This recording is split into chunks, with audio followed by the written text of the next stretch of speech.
पती पत्नीवर प्रेम करीत नाही, त्यांचं स्वतःवर प्रेम असतं. पती पत्नीचा माध्यम म्हणून उपयोग करतो. तो पत्नीला स्वतःचा दागिना समजतो. पत्नीसाठी तो जान कुर्बान करायला तयार असतो. कुठपर्यंत? ती त्याची आहे तोपर्यंत. तिचं मन परपुरुषाकडे आकर्षित झाल्याचं समजलं तर. पत्नीसाठी स्वतःच्या जीवावर उदार झालेला पती त्याच पत्नीचा गळा दाबायला निघेल. प्रेम आणि घृणा यांची क्षणात अदलाबदल होते. केवळ एका क्षणात प्रेमाऐवजी घृणा, वैर, क्रोध निर्माण होत असेल तर ते कसलं प्रेम?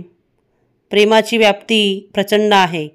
आपलं ह्या जगातलं अस्तित्व विनाकारण नाही हे दुसऱ्याच्या डोळ्यात पाहिल्यावरच कळतं.